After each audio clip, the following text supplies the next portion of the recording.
भोला एक गरीब किसान था जो हमेशा अपनी गरीबी से परेशान रहता था। वो कथापुर नामक गांव में अपनी माँ के साथ रहता था। भोला अपनी माँ से बहुत प्यार करता था। वो हमेशा अपनी माँ से अपनी गरीबी का जिक्र करता रहता और चिंतित रहता। उसकी माँ उसे हमेशा दो शिक्षा देती थी। पहला, हमेशा ईमानदार रहो और कभी किसी का बुरा मत करो। दूसरा, ईश्वर सभी को सही समय पर सब कुछ देते हैं। हमारी गरीबी भी भगवान सही समय आने पर दूर करेंगे। भोला बहुत ही सीधा था। हमेशा उसके दोस्त उसके भोलेपन का मजाक उड़ाते थे। एक दिन उसने एक सपना देखा कि उसके घर पे अचानक सोने के सिक्कों की बारिश हो रही है। वो इस सपने के बारे में अपने दोस्त रामू को बताता है। रामू भाई, पता है मैंने मेरे सपने में आज क्या देखा? मैंने देखा कि आज मेरे घर में सोने के सिक्के की बारिश हो रही थी। रामू उसकी बात का मजाक उड़ाते हुए कहता है, हाँ, मुझे भी सपना आया था कि खेत में सोने के सिक्कों का घड़ा निकलता है और मुझे मिलता है। ये कहकर वो हंसता हुआ वहां से निकल जाता है। अगले दिन भोला अपने खेत में रोज की भांति हल चला रहा था। अचानक उसकी नजर एक घड़े पे पड़ी। वह जैसे ही घड़े को खोलता है, उसकी आंखें फटी की फटी रह जाती हैं, क्योंकि उसमें सोने के सिक्के थे।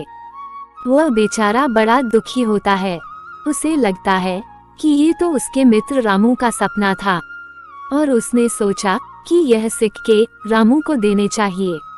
वह जाके रामू से कहता है, रामू, तुम्हारा सपना पूरा हो गया। जाओ, जाके मेरे खेत से सोने के सिक्कों से भरा घड़ा ले लो। ये कहकर भोला अपने घर की ओर चल पड़ता है और अपने सपने के पूरे होने का इंतजार करता है। उसे लगता है कि शायद अब सोने की बारिश भी होगी। उसकी यह बात सुन उसकी माँ परेशान होकर कहती है, भोला, तू सचमुच भोला है। भला सोने की बारिश होती है क्या? जा, चुपचाप जाके सो जा। उधर रामू सोचता है, क्या यह मुझे बेवकूफ बना रहा है या ये खुद इतना बेवकूफ है? भला कोई ऐसा करता है क्या? मगर चलो, चल के देखता हूँ। रामू जैसे ही खेत में पहुँचता है तो वो उसे घड़ा देखता है, मगर ये क्या, उसके ऊपर तो 5-6 सांप बैठे हैं, जिसे देखकर वो घबरा जाता है। उसे लगता है कि इस घड़े में कोई सिक्के नहीं है। भोला ने उसे नुकसान पहुंचाने के लिए खुद घड़ा यहाँ रखा होगा। रामू सोचता है, आज रात भोला के घर जाऊंगा और भोला की छत से ये घड़ा उसी के ऊपर उल्टा दूंगा। उसी रात वो भोला की छत पे चढ़ता है और देखता है नीचे आंगन में भोला सोया हुआ है। रामू घड़े का ढक्कन हटाता है और पूरा घड़ा भोला के ऊपर उल्टा कर देता है। सांप नीचे गिरते ही खेत की ओर बाहर चले जाते हैं और अचानक से इतने सारे सोने के सिक्के भोला के ऊपर गिरने लगते हैं।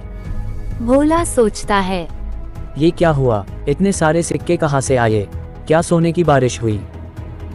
भोला के सारे सपने पूरे हुए। सोने की बारिश हुई। उसे सब्र का फल मिला, ईमानदारी का फल मिला। रामू को बुरे व्यवहार का दंड मिला। वह दुखी था क्योंकि हाथ में आया सभी धन अब वह खो चुका था।